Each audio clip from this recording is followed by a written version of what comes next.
नमस्कार, आप देख रहे हैं न्यूज फॉर नेशन और मैं हूं सांत्वना आपके साथ। खरमास के बाद मुख्यमंत्री नीतीश कुमार की अध्यक्षता में बिहार में मंत्रिमंडल विस्तार होने की आशंका तेज हो गई है, जहां यह माना जा रहा है कि आरजेडी और कांग्रेस को मंत्री पद और दिया जाएगा, यानी कि आरजेडी से जो 2 सीटें खाली हुई हैं वहां मंत्री पद उस पार्टी को दिया जाएगा। तो वहीं दूसरी तरफ कांग्रेस भी अपनी दावेदारी ठोक रही है।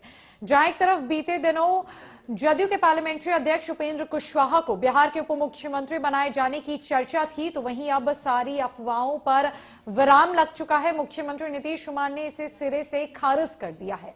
लेकिन उपेंद्र कुशवाहा से जब कुछ सवाल पूछे गए तो उन्होंने क्या जवाब दिया है बिहार की सियासत को लेकर, बिहार की वर्तमान राजनीति को लेकर, खासकर महागठबंधन की सरकार को लेकर उपेंद्र कुशवाहा का क्या रिएक्शन है, हम आपको बताते हैं।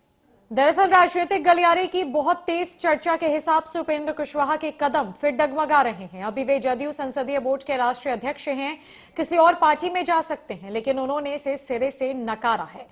निहायत सतही दुष्प्रचार बताया है। दिलचस्प यह है कि उन्होंने बहुत ईमानदारी से इस दुष्प्रचार या अफवाह की बाकायदा वजह भी बता दी। बोले, ये सब दरअसल मेरी और मेरे अपनों की जदयू को नंबर 1 पार्टी बनाने का मौका नहीं मिलने की तड़प है, जो मेरे जदयू को छोड़ने के रूप में दुष्प्रचारित है।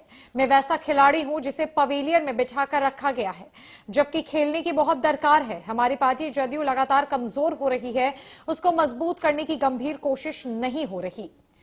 जब उनसे पहला सवाल पूछा गया कि राजनीतिक गलियारों में चर्चा है कि आप जदयू को छोड़ देंगे, तो उन्होंने कहा 100% ये अफवाह है। उनसे दूसरा सवाल पूछा गया कि तेज चर्चा है, ये क्यों और कैसे शुरू हुई, तो उन्होंने कहा हमने 2 साल पहले अपनी पार्टी रालोसपा को जदयू में सिर्फ इसीलिए मर्ज किया कि समाजवाद, सामाजिक न्यायिक धारा मजबूत हो जाए। हमारा इकलौता अरमान जदयू को नंबर 1 पार्टी बनाना है, लेकिन मैं वो खिलाड़ी हूं जिसे 2 साल से पवेलियन में बिठाकर रखा गया है। शायद मेरी ये तड़प, जो कि बेहतर शब्द आकांक्षा भी इसके लिए कह सकते हैं, मेरे जदयू को छोड़ने के रूप में दुष्प्रचारित है। जिसके बाद उनसे तीसरा सवाल पूछा गया, अपने उप मुख्यमंत्री की चर्चा पर कहा था मैं कोई सन्यासी हूं क्या, मैं मठ में बैठा हूं क्या। अब तो मुख्यमंत्री ने इसे पूरी तरीके से इस पर विराम लगा दिया है, तो अब आप क्या कहेंगे। उन्होंने कहा उप मुख्यमंत्री वाली मेरी बात थी भी नहीं, ये तो आप लोगों यानी कि मीडिया का सवाल था। आपने पूछा कि उप मुख्यमंत्री बनने का मौका मिला तो क्या करेंगे, मैंने इसे सिर्फ कबूलने के भाव में ही जवाब दिया। 14 सवाल उन पर दागा गया कि खबर यह है कि आपके ही अपनों के द्वारा ये फैलाई गई बात है।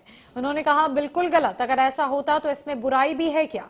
समर्थक चाहते हैं कि उसका नेता सर्वोच्च पद को हासिल करे। मीडिया ने उनसे अगला सवाल पूछा और कहा आपने सुधाकर सिंह पर राजद की कार्रवाई पर कहा कि शुभ काम खरपास के बाद होता है, राजद से कोई मैसेज है क्या।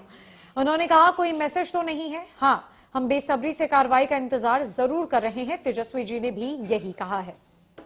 जदयू के संसदीय बोर्ड के अध्यक्ष उपेंद्र कुशवाहा ने अपनी ही पार्टी पर सवाल उठा दिए हैं। दरअसल जब मीडिया कर्मियों ने उनसे कुछ सवाल पूछे तो उन्होंने साफ तौर पर कहा कि वो ऐसे खिलाड़ी हैं जिन्हें 2 साल से पवेलियन में बिठा कर रखा गया है, खेलने का मौका ही नहीं मिला। उन्होंने बताया कि जदयू लगातार दिन प्रतिदिन कमजोर होती जा रही है, जिसे मजबूत करने की खास जरूरत है, लेकिन मजबूतीकरण पर कोई काम ही नहीं हो रहा। यानी कि उपेंद्र कुशवाहा ने अपनी ही पार्टी पर मुख्यमंत्री नीतीश कुमार और जदयू के राष्ट्रीय अध्यक्ष ललन सिंह पर सवाल खड़े कर दिए हैं कि उनकी वजह से जदयू की आज ये स्थिति है।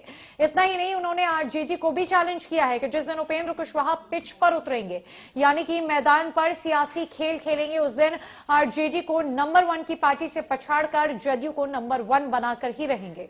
फिलहाल के लिए इस खबर में इतना ही। नमस्कार।